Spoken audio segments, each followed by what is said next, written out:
Hello बच्चों, तो कैसे हो आप लोग। उम्मीद करते हैं कि आप सभी लोग अच्छे होंगे और अपनी पढ़ाई लगातार कर रहे होंगे। तो बच्चों, आज के सेशन में आपका स्वागत है। तो आज के सेशन में हम पढ़ने वाले हैं मल्चिंग विधि के बारे में। मल्चिंग मेथड क्या होता है, समझेंगे कि आखिरकार मल्चिंग मेथड है क्या, और ये काफी ज्यादा अट्रैक्टिव मेथड है। और किस लिए अट्रैक्टिव है ये हम आपको समझाते हैं। तो बच्चों, इस मेथड में होता क्या है, इस विधि के अंतर्गत पत्तियां, घास, टहनी, फसल अपशिष्ट और पुआल, इन सबको क्या करते हैं हम, जो मृदा की ऊपरी परत होती है, ठीक, उसको इन सबसे क्या कर देते हैं, ढक देते हैं। समझना इस तकनीक के बारे में। तो ऐसे इसमें क्या होता है, पत्तियां, घास, टहनी, फसल अपशिष्ट और पुआल के द्वारा क्या करते हैं, जो मृदा की ऊपरी परत होती है उसको क्या करते हैं, ढक देते हैं। अब बहुत सारे बच्चों के मन में सवाल उठ रहा होगा, आखिरकार सर ये पुआल क्या है, ये तो आप नई चीज बता रहे हो कि पुआल क्या होता है।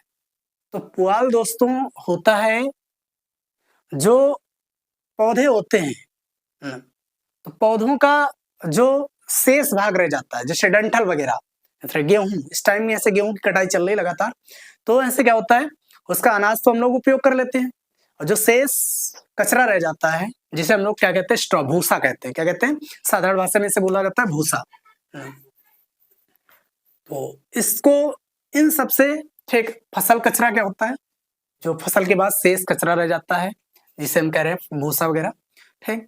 तो इन सब चीजों से हम क्या करते हैं, मृदा की जो ऊपरी परत होती है उसको ढक देते हैं। ऐसा करने से होता क्या बच्चों, ऐसा करने से सूक्ष्म और लंबे छिद्रों वाली मृदा संरचना का क्या होता है, निर्माण होता है। तो हमने क्या कर लिया, मृदा संरचना का निर्माण कर लिया। अब इससे क्या होता है, जब लंबे छिद्रों वाली मृदा संरचना का निर्माण होता है तो क्या होता है, इसके बाद बरसात आती है। जब वर्षा होती है तो जो वर्षा का जल होता है, ये इन लंबे छिद्रों वाली जो मृदा होती है, इसके द्वारा ये क्या होता है, जल काफी अंदर तक पहुंच जाता है, और पूरी तरीके से जल जो होता है वो क्या हो जाता है, संरक्षित हो जाता है, इकट्ठा हो जाता है। तो जब इकट्ठा हो जाता है तो जिससे मृदा में कार्बनिक पदार्थों की जो मात्रा होती है, इन सब चीजों के द्वारा पत्तियां, घास, टहनी, फसल अपशिष्ट, सब ये क्या होते हैं, इनका अपघटन हो जाता है, ये सड़ जाते हैं।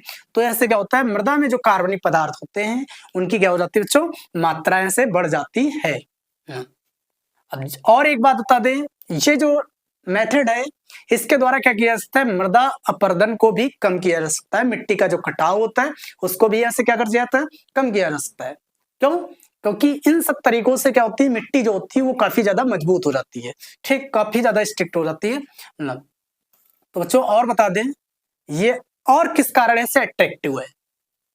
ठंडे रेगिस्तान में तरबूज की खेती, मिट्टी के स्वास्थ्य, वह देख रहे हो मिट्टी का स्वास्थ्य बढ़ रहा है नहीं बढ़ रहा है, तो मिट्टी के स्वास्थ्य और पौधों की वृद्धि को बढ़ाने के लिए मल्चिंग का उपयोग जो है, ये कृषि विज्ञान का, एग्रीकल्चर जो फार्मिंग है उसका क्या है, एक आकर्षक सफलता है।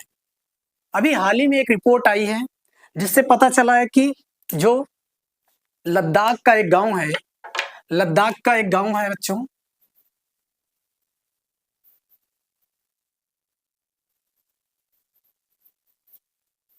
लद्दाख का एक गांव है, उस गांव का नाम है फे। कौन सा गांव है, फे। अब ये लद्दाख का जो गांव फे है, इसमें किया जा रहा है, इसमें तरबूज की जैविक खेती की जा रही है। किसकी, तरबूज की, इस तकनीकी के द्वारा ही तरबूज की जैविक खेती, जैविक खेती की जा रही है। तो यही बच्चों क्या है, चर्चा का विषय है, इसलिए हमने तुमको मल्चिंग विधि के बारे में बताया।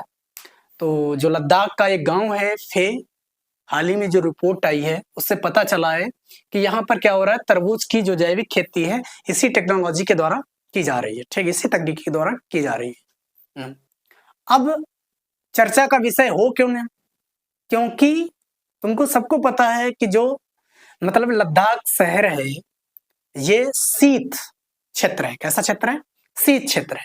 जबकि जो तरबूज की खेती होती है वो कैसी जलवायु में होती है, ठीक, गर्म जलवायु में होती है। लेकिन वहां की जलवायु गर्म होने के बावजूद भी इस टेक्नोलॉजी के द्वारा, इस तकनीकी के द्वारा, इस मेथड के द्वारा क्या किया जा रहा है, तरबूज की खेती की जा रही है। तो यही बच्चों क्या है, चर्चा का विषय है, आकर्षण का केंद्र है, इसलिए हमने आपको मल्चिंग मेथड के बारे में बताया। ऐसे ही मजेदार वीडियो के लिए हमारे चैनल